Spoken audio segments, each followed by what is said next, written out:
Hey guys, how are you? This is going to be a short but punchy video on why the debt markets are the most important critical elephant in the room, why reset is absolutely here, and the next phase is capitulation in the debt markets, and why the overall effect of capitulation in the debt markets is going to cause major foreign exchange ructions, FX movements that are going to be particularly harsh on which nation states those will be. We will be talking soon as well. So a couple of key things. I'm going to take the eye off this because this is a busy chart. This is what are you looking at? Let's just say it's the iShares. It's an ETF on long-term bond debt instruments. So it's a collection of 20-year, 30-year plus, and other durations that are larger than 20-year debt. And these pay obviously an interest rate, and that's what the holders get as a yield, and then they get their money returned at the end of that 20 or 30-year period. However, most of these instruments have been created by over-indebted corporations and governments. And as a result, this asset class is now coming into focus in a way that it hasn't come before. We spoke post the events of CV19, which was that huge slap in the face that saw that skittish behavior in the run-in and then the smackdown and up. And it was our view, when others were calling for people to buy calls on the bond market, that this was the first inverted setup in an HVF method sell that would go all the way down to a prospective neckline in and around the 135 level. And that is in the end what occurred. More recently, the same people that were wanting to go long debt there are calling for people to buy calls our debt in the market again. This again is folly in my worldview. We are in an absolute throwdown, and it is showing signs of actually going faster, a capitulation period. Now, the problem that people don't seem to realize, I feel like I'm being gaslit, no one else is talking about this, that I can see. No one on YouTube, no one even in FinTwit is really giving that much attention. Yes, there's some people that go, oh, the yields are this today and it's more movement in that direction. This is a capitulation. We run a debt-based system in the world, and it is dying. And it is very material. It has very severe foreign exchange effects as well, that you'll see major macro movements. We expect to see the Eurozone currency collapse. We expect to see the Japanese yen currency go seriously devalued. The ugliest people in the room, I'm going to show you a diagram on what basis that we are calling phenomenal FX movements as a result of debt being devalued at a rapid rate. This is disorderly in terms of its rate of descent. Just in literally the beginning of the year, around about December odd, you're at 155. That doesn't sound like much. It's a valuation of a bond. You're at 120. To those of you who think that trade in crypto or something else, that doesn't seem like a lot. Debt markets are slow tortoises. They think equities are too exciting. They were bought for stability. They are bought because they hold value and generate yield. This is the capital value of an asset that's supposed to be relatively fixed, that has actually had a 40-year slow burn bull market, now being reduced in value. Don't forget, at the very peak of around 2 years ago, you were closer to 180. You're now 120. That is 30% capital value lost in this ETF. That is not tortoising. That is a throwdown of some scale for what's supposed to be the slowest, most boring market in the world, that pays you more about what you get as a yield than capital appreciation or loss. This is a throwdown. So let's just show you some of those draws now that you can see that this is some of our annotations that we built up over an extended period. The COVID event, we recommended being short there. That inverted HVF was eventually made after a dip to a neckline here. You had quite a chunky right shoulder all told, but the throwdown is in full spirit now at the head and shoulders. I thought there may be a return move. This is throwing it down super, super hard. This is the end of a debt-based financial system. This is your reset right now, and actually you're accelerating like you're about to go into a capitulation phase.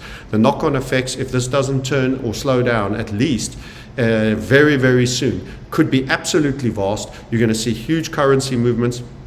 You're going to have pensions, lots of announcements about pensions no longer covering coming anywhere close to covering people's pensions. It's just going to revert to the problem reaction solution that's going to see you no longer have a state pension, some form of future UBI, post a Bretton Woods Mark II moment. This could be one of the seminal moments in your reset process. Remember, rather than, oh, it was a Lehman's moment, there aren't any one moments, there's a multitude of events. We were set on this course 30, 40 years ago. People always toe tag, oh, Lehman. No, it would have been another bank if it wasn't Lehman. No, it could have been a hedge fund. Anything could have happened. The point was there was hyper over indebtedness, toxic debt. We never fixed the great financial crisis, which was actually a depression's outcomes, and as a result we carried them over and we continued to extend.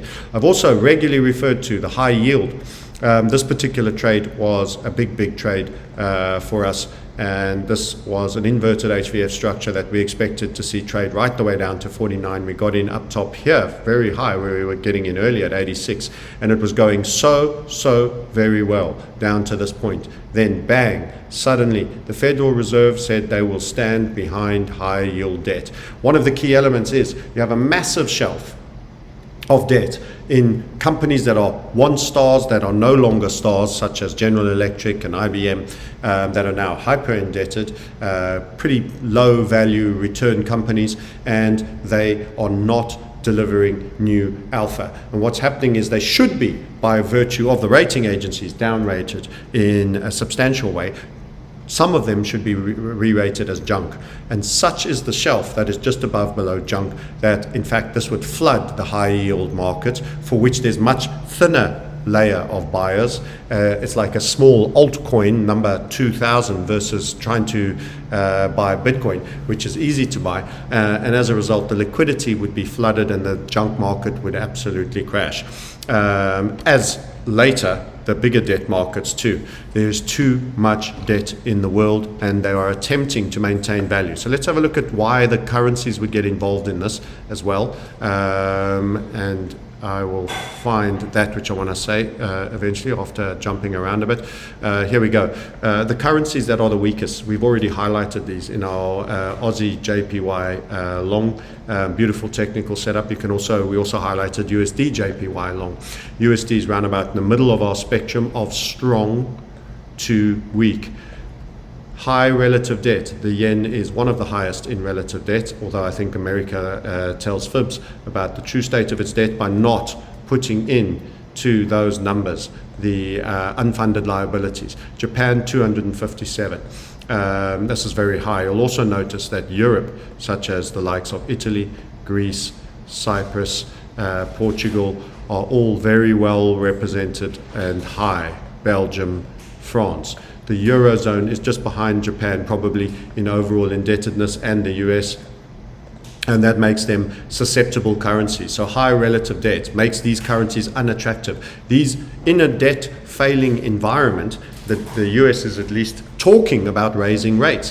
What has happened in Japan is that the Japanese are controlling the yield curve. What does that mean? It is a complex, clever sounding central bank tool, which is actually not just a tool. They don't have many tools. It's basically them printing money so that they can buy the debt, so that the debt does not fall down and the interest rates do not go up. So as the capital value goes down, the interest rates goes up. We'll show you a few charts that'll help clarify that. There's an inverse relationship. So by buying it up and creating a lot of demand, they keep the capital price of this huge supply of debt that they've created high and the rates down. That means the payment on that debt is low.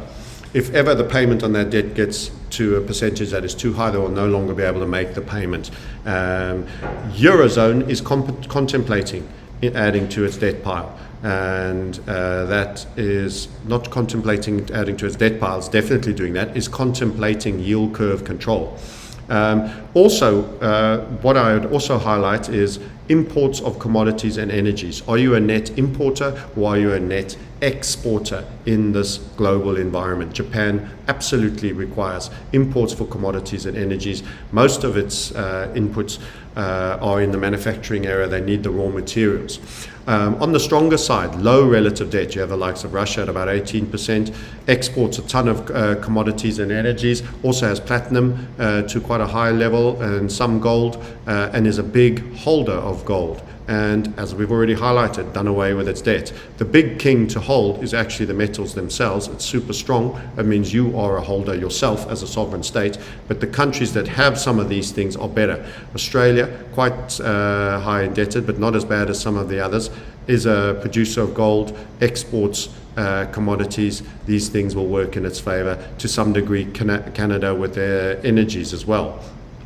So this is where I've put various currencies in our spectrum. And at the moment, USD JPY performing very, very well. The US, in its favor, it does have that one core benefit, which for now is holding them in a good stead, which will lean very hard on them later, is that it's the global currency at the moment of the financial system. So as a result, trading USD long against JPY, still a good trade.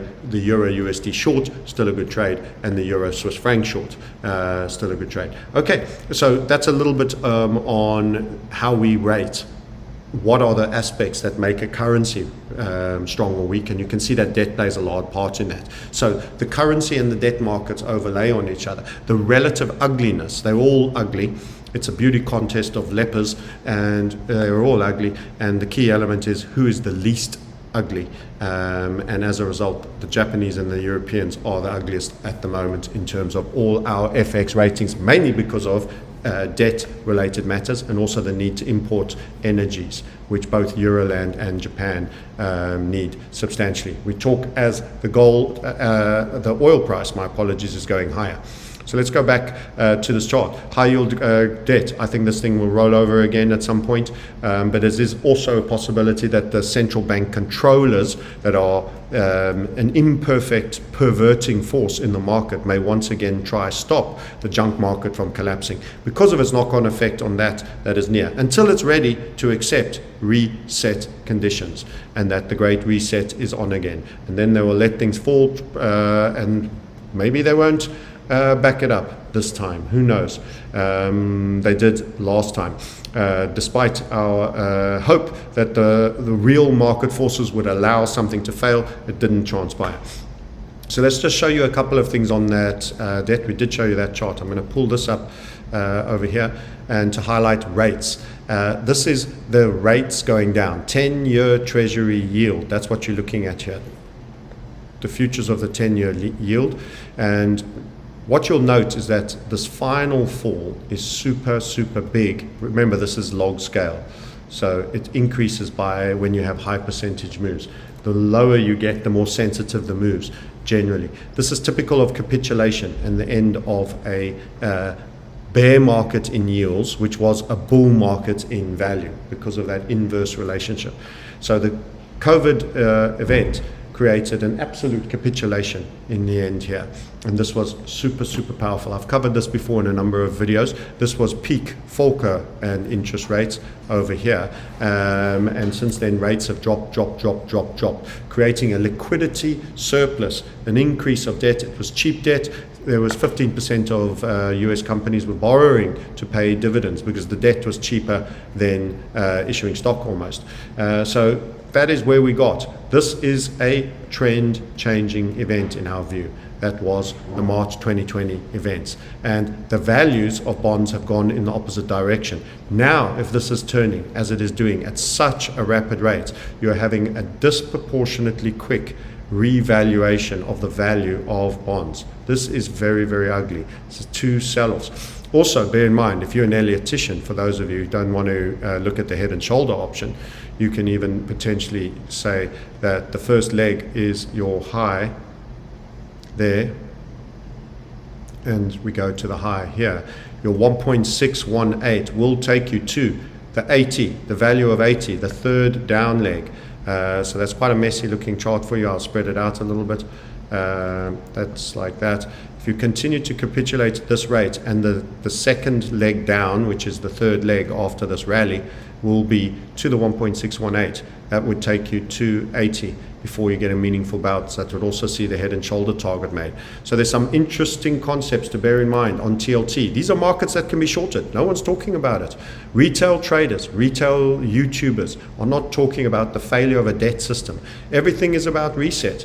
The World Economic Forum is happening, and no one is talking about the fact that in front of most people's eyes, the debt system has reversed a 40-year bull market and is going down. How or why? Why am I the only person that is discussing this? Why are we 2 years into calling this ourselves, calling it up top here when others were bullish back in October 2020 on this inverted break, calling it in July on the 10-year. I showed this in our Twitter stream over here. These are periods where we were highlighting these things would happen, that this was a break. This chart was in around November that we were drawing this one, that further downside and a head and shoulder would form.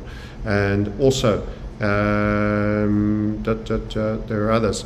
We, in the 10 years, the 10-year over here, this was in July.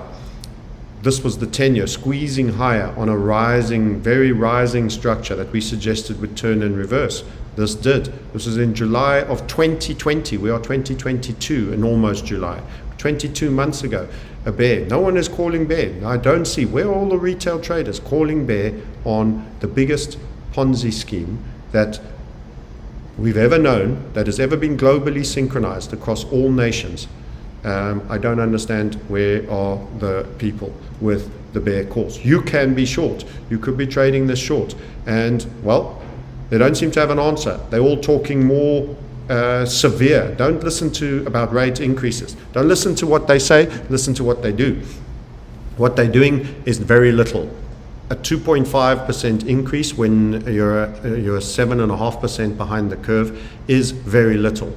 It is tokenism, literally. They will not get ahead of that inflation to increase rates. Things will break well before. The next time it breaks, it will be the big one in terms of breaks. There again, this we spoke about this 10-year yield and this little structure and said you're going to break up to the upside and that you'll surpass the 2.4 starting from below 1.4. You're now at, wait for it, 2.8 and some way, and you're continuing up. Overperformance was possible. This is after making a final low that was that capitulation that I showed you in the static here. Down, down, and down. This is a reversal to end all reversals. This is huge changes in rates. Around about March of 2020, you had 0.3. Now you're at 2.829. American fixed mortgage rates are heading for 5% now. Should have a look where that is. That is getting expensive for buying that property for those that are in the mortgage markets. And this is going to cause an effect on the property. Property is then going to go down because people can't raise debt funding to get there. Let's have a look. Where is our US mortgage rates? No, not you. The FUNEC Russia ETF. That will be bouncing back soon.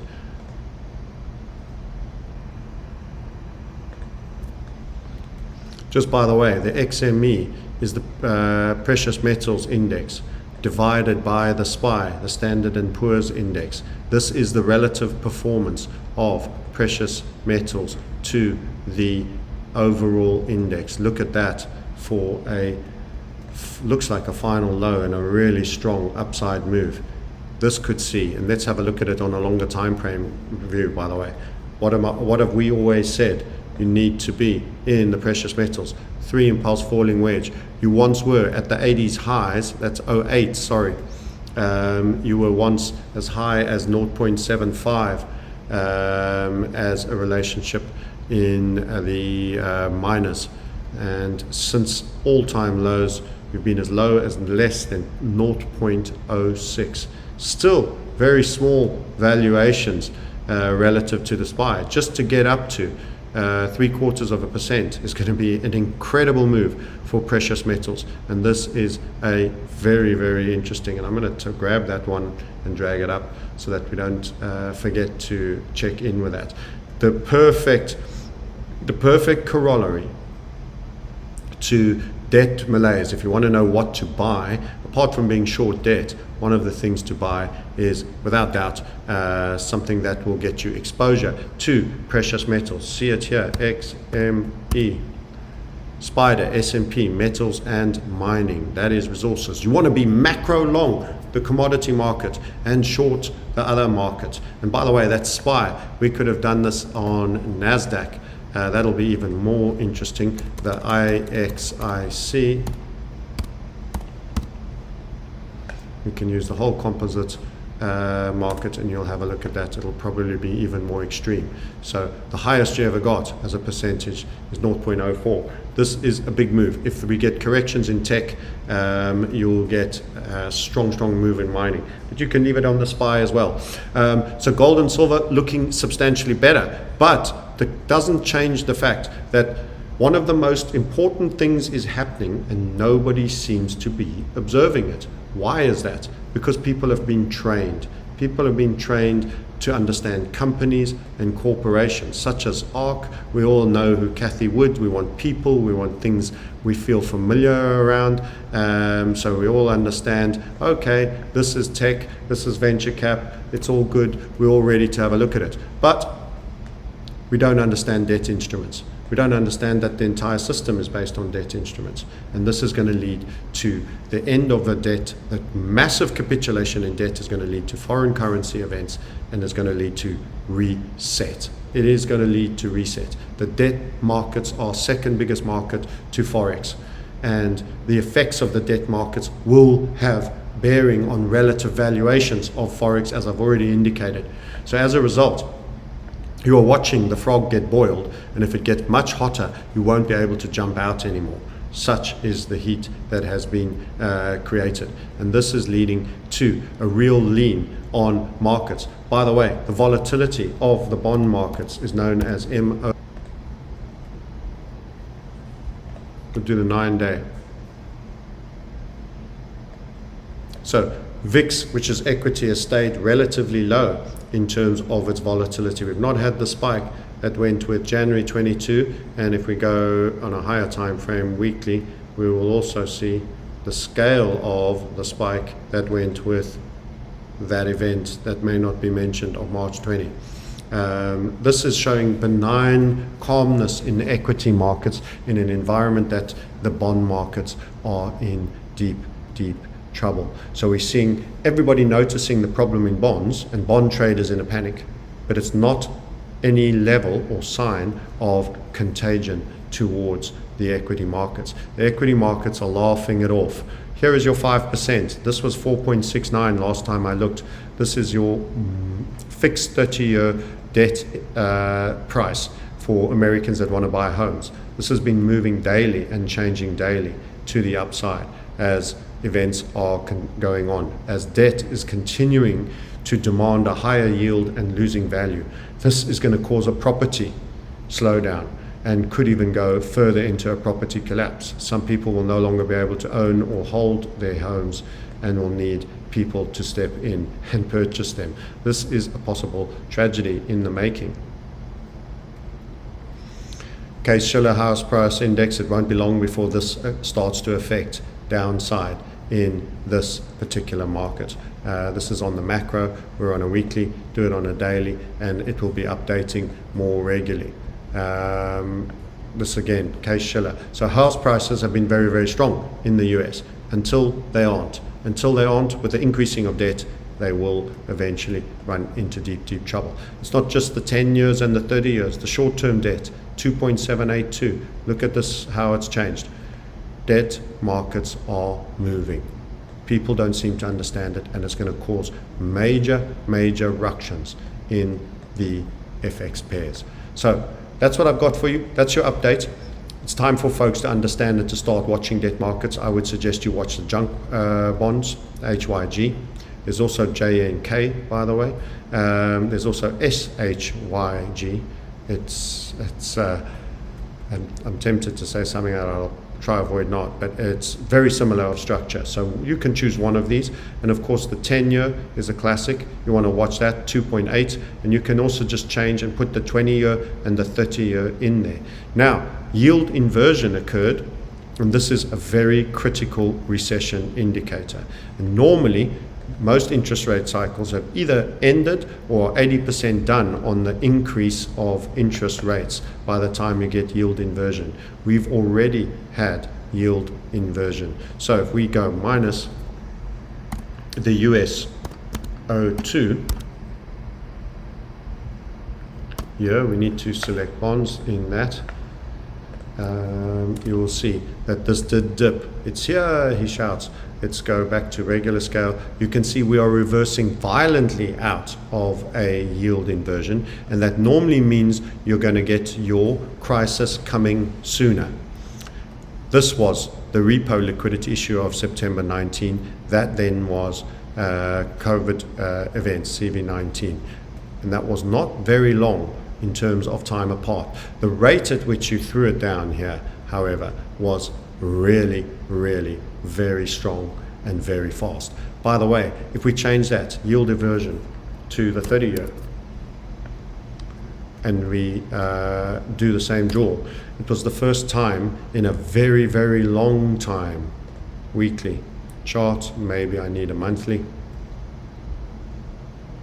It's the first time. Last time with all the events, September 18 and also the skittish event here, that was of course the events of March 2020, you did not do a yield inversion. You did here, doesn't matter if it's a slight yield inversion. This was dot-com boom. This was the depression that was the great financial depression, and that indeed is what we've done here. Guess what's waiting for you? Also, by the way, there's a slight time delay.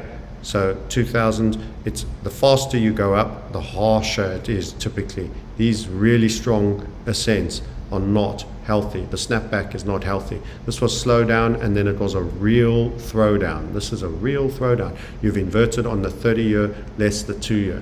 This is a real throwdown, and you can see that you did go negative there. So expect bad news coming soon. Sorry, that's what it is.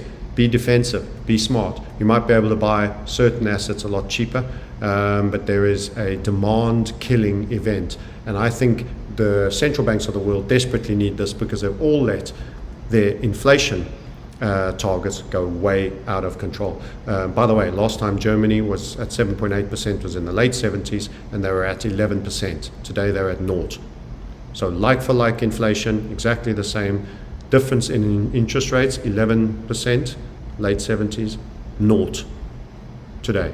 That is why the Eurozone is even weaker than the USD, and is likely to be reflected in the performance of the euro, which if you go again and you have a look at some currencies, you will see is making new lows.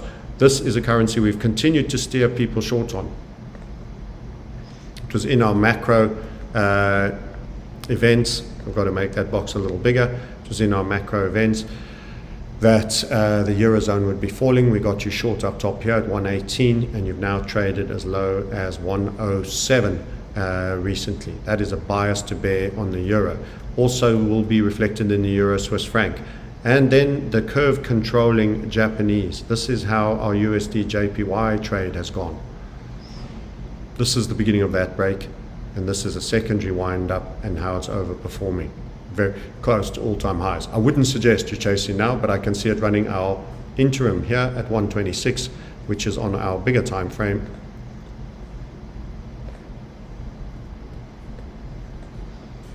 Which you will see, and then you may well have a little rest in the Japanese yen's devaluation then. This is violent though, and can I say, if the dollar keeps going, it could keep going straight. This could trickle through into the likes of the Korean won. You could get a very violent move on the Korean won. Must set up some alerts, in case it moves suddenly. And I'm suspecting that there's going to be the Western-friendly Asian currencies are going to face a lot of problems. Hong Kong dollar, the likes of the Korean won, and the likes of the Japanese yen. Oh dear, oh dear. It's better to be a commodity currency at this time. It's better to be a gold-producing commodity currency. It's better to have a large amount of gold holdings and be a gold-producing currency at that time. And that is why one of the reasons a very flawed rand has actually gone from around 16s, 15 and a halves, and actually trading in the 14s against the dollar. So the dollar hasn't been dominant against everybody. You can see this period here pulling back, quite stable at 14.66. So, we've seen the Brazilian real suddenly get some bid under it. I'll finish with this one article that was shared by someone on Twitter, and you guys are my eyes and ears out there. I can't see everything, but you'll send me the most relevant stuff. This was shared by a Twitter follower. Thank you for that to him. Fed's secret repo loans to mega banks in 2020 eclipsed, aka absolutely way beyond, that done in 2008 bailouts. A data dump shows, this number is unfathomable, a data dump shows 48 trillion in stealth funding following the controversial bank balances and troubled asset relief program TARP in 2008, reports in 19 and 20. Remember the September-October period that I continue to say were the key events that saw the yield curve invert, aka just happened again. What is the Federal Reserve doing now with these runaway interest rates? Just think about what's happening right now. If this is what happened in 2019 and 2020, the US Federal Reserve participated in providing trillions of dollars in secret repo loans to mega banks. At the end of March, that was March 2020, investigative journalist Pam Russ-Martin's The Wall Street on Parade uncovered a 3.84 trillion repo loan from the Fed to the French financial institution BNP Paribas. Now, I remember in 2008, BNP Paribas was in huge trouble, and they were doing a shotgun marriage, attempting to with Royal Bank of Scotland that eventually didn't go through. That would have been toxic bank lover meets toxic bank girlfriend lover. In quarter one of 2020. So they sent virtually 4 trillion to one single institution. Additional data, and they did this to many others, but not that was the biggest. Additional data indicates that the US central bank leveraged secret repo loans to provide a whopping 48 trillion. So let's just be clear. A Federal Reserve that is neither federal nor a reserve, a private banking cartel, gave away more than 4 times the entire GDP of America to just 25 broker mega banks during repo that you never heard a single thing about, that the mainstream media and the financial press has never mentioned and is serving a blackout on it. Much like our YouTube channel, don't forget to hit always and subscribe. You are being unsubscribed and the always button is being removed. Do it now. So let's just go over the concept of what I'm just showing you here. The largest borrowers in the Fed's repo loans, January 2, 2020 through to March 31, yours truly special birthday, adjusted for terms of loan, cumulative totals. 2 trillion, Barclays Capital. 3.84, BNP Paribas. 2.67, these are in trillions. Remember that number? That's so big that I always say every time a million would take you 12 and a half days, a billion would take you 32 years, and a trillion would take you 32,000 years to count to. Yes, that number. 2.67 trillion to Citigroup. Goldman Sachs, 2.85 trillion. 3.6 trillion to JP Morgan Securities. 2.7 trillion Nomura, the Japanese bank. Now, those are the biggest contributions. That's just 6 of them. You can count these. I'll just round up for Mossi's sake, as they say. 2, 4, 3. So that is, you're already on 6 and 3. That's 9. Make that 3. That's 12. Make that 4 for JP Morgan. That is 16. Make that 3 for Nomura. That is 19 trillion to 6 banks. 19 trillion, and there was a total of 48 trillion to all 25. So the other 19, after you've taken these 6 out of the biggest 25, the other 19 got the difference between 48 trillion and 19 trillion. So another 20 9 trillion to the other 19. So between them, an average of around $1.3 trillion ish. Mainstream media has hitherto installed a news blackout on the names of the banks that received the repo loans, the Martins expose said. The findings are scathing. The Fed's data released this morning showed that the trading unit of 6 global banks, that's the 6 I just showed you in the graph, received 17.66. I rounded up to get 19. It's 17.6 of the 28.6 trillion in term adjusted cumulative loans, or 63% of the total for all 25 trading units and primary dealers that borrowed through the Fed's repo loan program in the first quarter of 2022. That isn't liquidity provision, my friends. That is like asking you to put a little bit of oil on my axle of my car and you actually throw my entire vehicle into an oil tanker. That is absolute Forex of America's entire GDP thrown at a few financial institutions. Why would you need, let's answer the question, why would you need such vast sums? Bailouts given to banks on the verge of failure and institutions holding mountains of risky derivatives, debt-based instruments, leveraged, supremely leveraged debt-based instruments. Think also of the Ponzi scheme on the precious metals as well. Another report published on Substack written by Occupy the Fed Movement also highlights a report from Wall Street Parade as it explained how the New York Fed quietly dumps data on tens of trillions in repo loan bailouts to Wall Street. How do you quietly release this? There's question time with Jay Powell.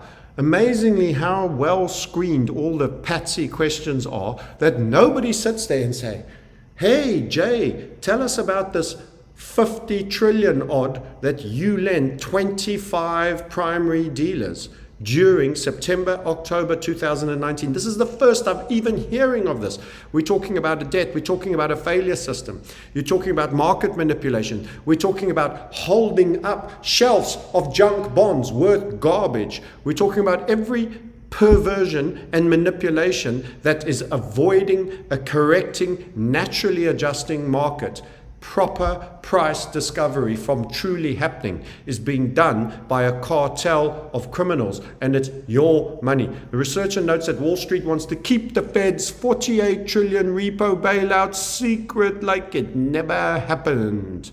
Secret like it never happened, my friends. And you have just had inversion again. What is happening right now as you speak, sitting, in terms of bailouts for banks? What is going to be the big hit that is coming? Reset is here. They know it. Look at how they've been taping and strapping behind the scenes, keeping the Ponzi scheme that is unraveling in their hands aside. How many repos are we talking about? Author of the report, according to term adjusted cumulative loans, the Fed extended 19.87, you're talking 20 trillion, to the trading arms of Wall Street and foreign mega banks. And then the Fed pumped another 28 trillion more repo loans in quarter one of 2020.